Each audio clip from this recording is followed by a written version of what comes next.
किसी भी ब्लॉक की, किसी भी तहसील की, किसी भी ब्लॉक की, किसी भी जिले के अंदर 10% वोट ऑलरेडी बीजेपी का पहले से हो और 10% से ऊपर जो वोट चलेगा अंदर अब तो मोदी जी और अमित शाह जिसको चाहते हैं वो चुनाव आयोग बनता, वही उन्हीं का फैसला चलता है। चुनाव आयोग का कोई फैसला नहीं है। मोदी जी कहेंगे इस 3 तारीखों में इलेक्शन होना चाहिए, मोदी जी कहेंगे इन तारीखों में ये काम होना चाहिए, वही काम होता है। चुनाव धकेल करके ले जाए। पप्पू आएगा, लप्पू नहीं आएगा, लप्पू नहीं आएगा।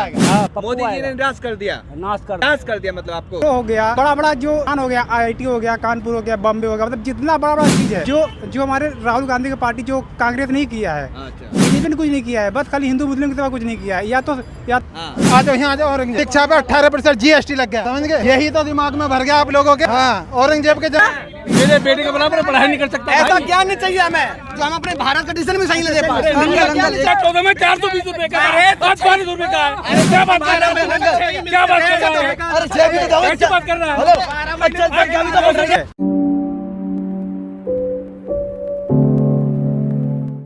महंगाई जो बढ़ा है प्लस देश में जो जितना भी बड़ा बड़ा काम हुआ है वो कांग्रेस सरकार ने ही किया है। आप बताइए साइंस के क्षेत्र में बड़े बड़े प्रोजेक्ट के क्षेत्र में मोदी ने क्या किया है या बीजेपी ने क्या किया? अब हम क्या नहीं किया, जुड़ाइए, क्या नहीं किया, जुड़ाइए, तुम बताओ क्या नहीं किया। क्या आप बताएंगे। कैमरा इधर है, बताइए ना। सब कुछ किया है उसने, जहाँ तक उसने करने दिया। क्या किया है?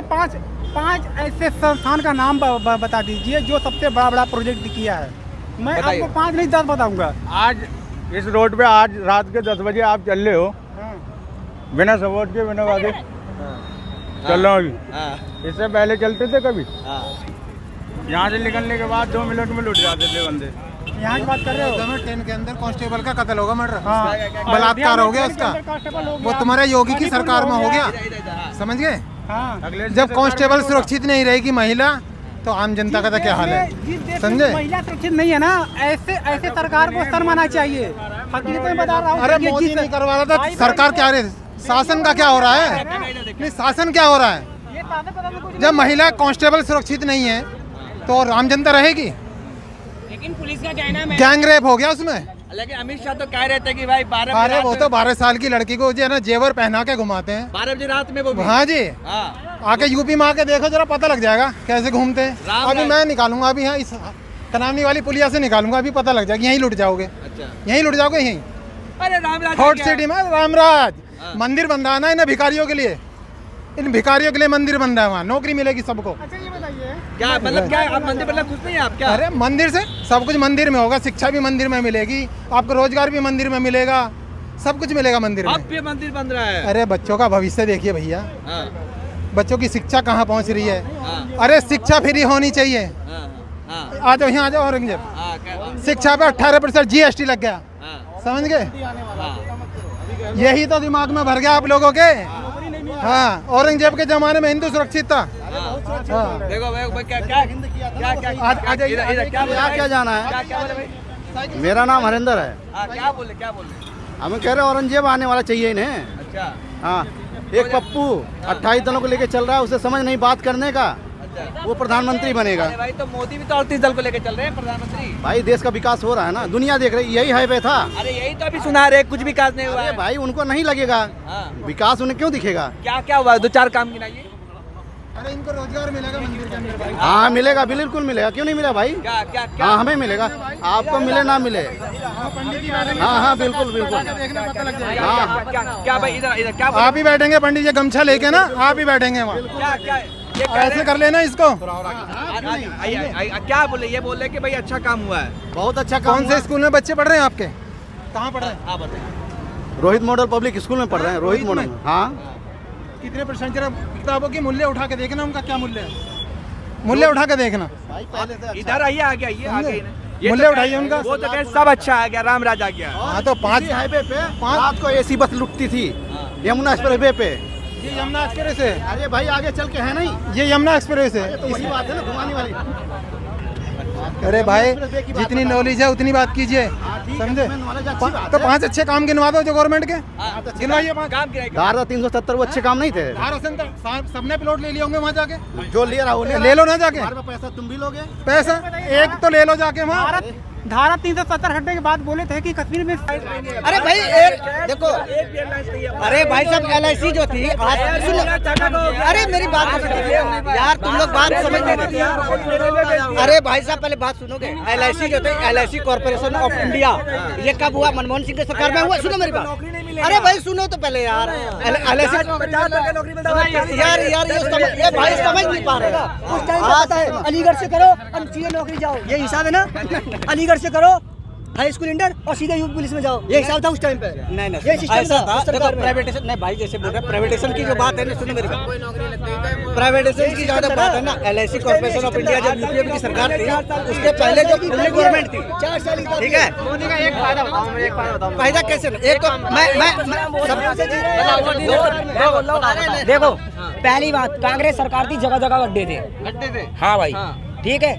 योगी और मोदी जब से आए हैं दोस्त, यहाँ से लेके नैनीताल कहीं भी चले जाओ, A to Z बढ़िया रोड है, कोई दिक्कत है। एक मिनट पहला फायदा, हाँ यार, भारत पहले भी था, आज भी और रहेगा। एक मिनट भाई, जवाब दे रहा हूँ। इनकम भी तो बढ़े है,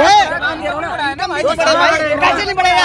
आज से 10 साल पहले तो 5,000 रुपये काम करता है भाई साहब। सुनो, बेरोजगारी दर क्या है? सुनो, बेरोजगारी दर क्या है? पहले भी थी, पहले भी बेरोजगारी दर थी, आज भी है और रहेगी भी। अब कितनी है? पॉपुलेशन देख लो। सुनो, 8 साल में 22 करोड़ लोगों ने नौकरी के लिए अप्लाई किया। Centre for monitoring Indian economy का डाटा है, ठीक है। और मिला नौकरी पता है कितने लोगों को?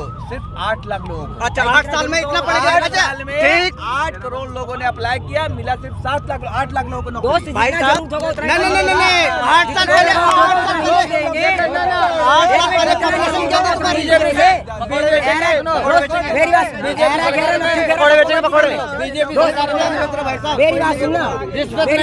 बीजेपी सरकार में कोई रिश्वत नहीं, हमें रिश्वत नहीं लगा तो उसका हमारा कहने का मतलब ये है।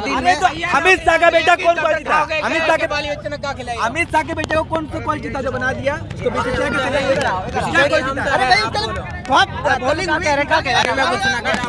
उसको इसमें तो कोई ये वाली बात नहीं है। अमित शाह का बेटा, अरे तो क्या हो गया? क्वालिफिकेशन होगी उसके बाद तभी तो लग गया। क्या क्वालिफिकेशन थी?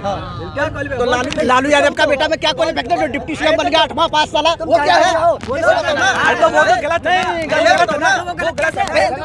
उसी के नाम पे तो अमित शाह को देना है।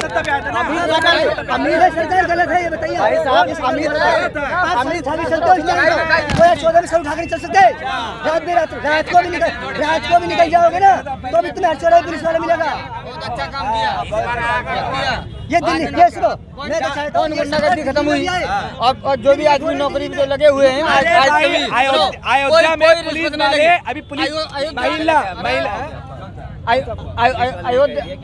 अयोध्या में आज जनता के जो राम मंदिर बना, किसने बनवा पाया? किसने बनवाया? राम मंदिर का खाने के लिए खाने को दे रहा है। राम मंदिर खाने को दे रहा है। तुम ऐसे क्यों बात कर रहे हो? राम मंदिर खाने को दे रहा है। तुम मुस्लिम हो?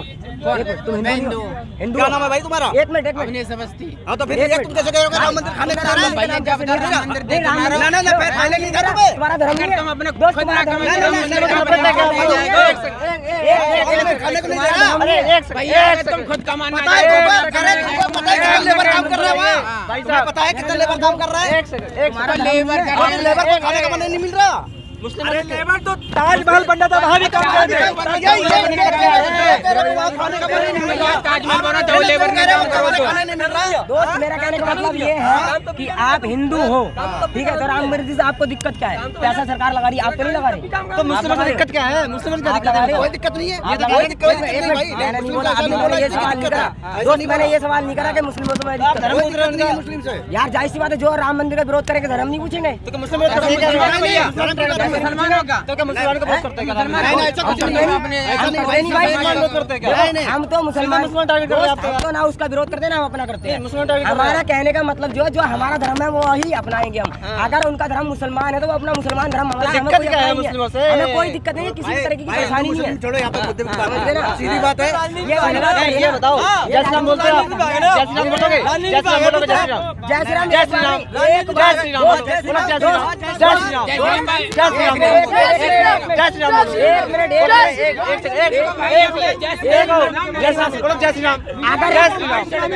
मेरी बात सुनो। अगर आप झगड़ा कराना चाहते हो, जय श्री राम बोलो। मेरी बात सुनो एक बार। जय श्री राम क्यों? अरे मैंने कोई सवाल करा आपसे, आप मीडिया वाले हो, झोले छापो। एक सेकंड, जो मैं बात कर रहा हूँ अरे हम तो सवाल में उठाओ ना, आप जय श्री राम बोलो। कैसे नहीं उठाएंगे? जय श्री राम बोलो। भाई कैसे नहीं उठाएंगे? जय श्री राम। आप अगर मीडिया वाले हो तो तरीके की बात करोगे, तरीका जो होता तो है। आप ही तो कह रहे हो।